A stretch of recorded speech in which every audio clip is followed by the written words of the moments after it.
Alright, well, it is a new week in our class, teaching and learning with digital technology, and this week's focus is on collaborating with technologies.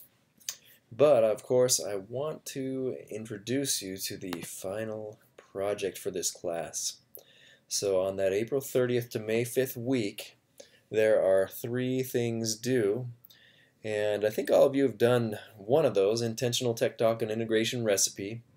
You recorded your presentation, shared that. I think you should have a grade for that already. I think most, if not all of you have done that.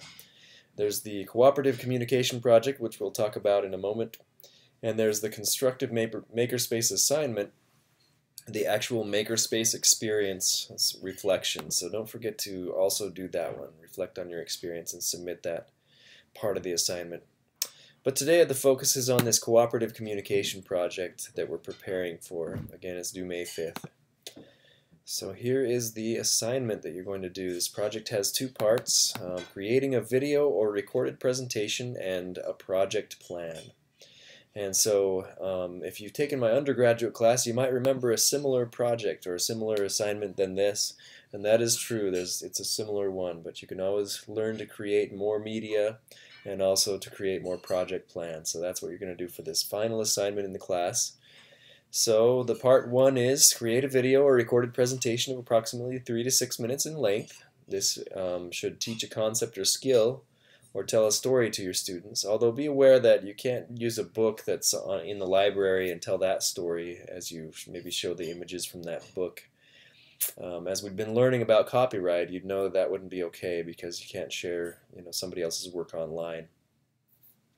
So the story would have to be kind of your own make or something you came up with yourself. It can't be pictures from a copyrighted work. Make sure that anyone in your video or recorded presentation agrees to be posted online and that you don't use any copyright protected content such as music from your favorite group, pictures that are copyrighted, and videos that are not open license. So again, most people choose to teach a concept or skill with this one. They try to choose a different concept or skill to teach. I've had a lot of different examples of what they do, how to scramble eggs, make scrambled eggs, how to make muffins. There's a lot of recipe ones that come out. You could even do the proper push-ups form, or how to balance your checkbook. There's a lot of different concept or skills that you could use this to create with, and it doesn't necessarily have to do with your teaching situation or your class, but it could too. One thing that I often tell teachers is that maybe there's something that you have been repeating to your students a lot. They've been asking you about it and repeating question after question about this, so maybe that's something to create a video about that informs them or teaches the concept or skill to them, maybe in a little bit more engaging way or a way that they can watch it and learn. So that's something to think about as well. Obviously they'd need the equipment to be able to watch it. So that's part 1, basically. You're creating a video or recorded presentation. And so you can use a video camera or a smartphone with a video camera on it or something else to create the actual video part of this. You can also use some tools that you'll be learning about this week, such as Screencast-O-Matic to record your computer screen. That could be your skill teaching. Could be maybe a presentation on your computer screen that you record with your voice over it. Or something like EduCreations, which allows you to record with a whiteboard type of a situation. You have a whiteboard on your computer screen and you can record the actions that you have on that whiteboard on your screen. Or you can record a PowerPoint presentation. PowerPoint does have a PowerPoint records option as well. So there's a lot of ways you could do this assignment. And again, this first part of the assignment does not necessarily have to relate to the second part of the assignment or relate to your class. So here's the second part of the assignment. Create a project plan that you as a teacher could follow in which students are required to find, evaluate, and use information about a subject. Then create a video or recorded presentation to communicate their knowledge. So in other words, students are required to do this now too. There's the information part of it, they're looking something up, and then they're also having to create their own video or recorded presentation to show what they know about the topic.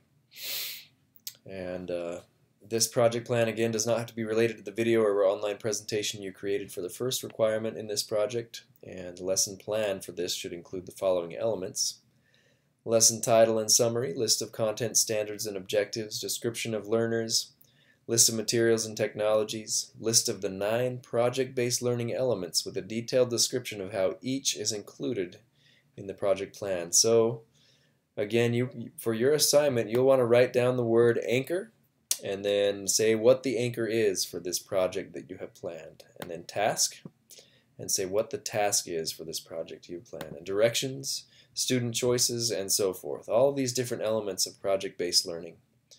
And we'll talk about each of these as well in turn during this unit. You'll be watching presentations about that and reading about that so that you can select a project and write about each of the 9 elements in this project plan that you'll submit. And then it includes an assessment plan also showing how you'd measure student learning individually and as a group. So those are the elements of the assignment. This is, as previous assignments, you had to maybe try this out in a classroom. This one does not require that to be tried out in a classroom. The timing isn't going to work too easily for that anyway. It's the end of the semester, or nearing anyway.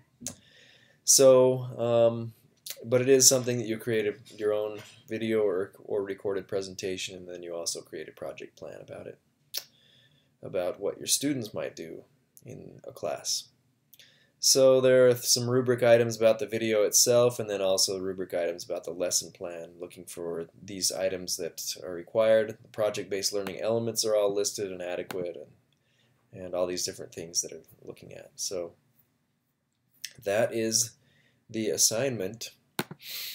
Now we're trying to get there. We're trying to get there with these next few weeks of instruction. So today and this week, you're going to be reading Chapter 6 on community building and collaborating with technologies. That's a part of the project, is collaboration.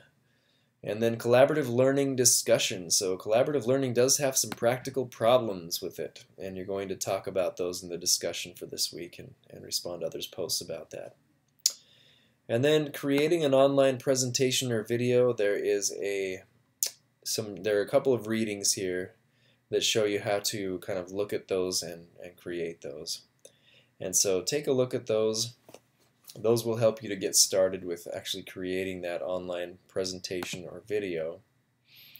And then if we look a little bit ahead, we have visualizing with technologies, and really the last week of class. So not too much going on, but oh yeah, you've already learned about project-based learning. Sorry about that, I forgot about that. So the project-based learning that you read about that has the 9 elements is right here from last week.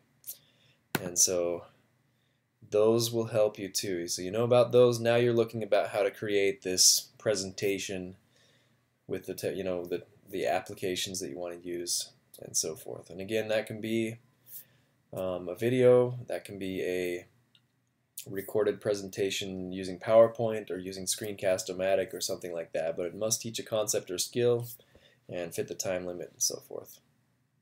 So if you do have any questions about what you might do for this, or have some ideas but you're not sure if they'll work for this class, just shoot me an email or send me a contact with Remind, and let me know, and I'll write back and give you some feedback on those.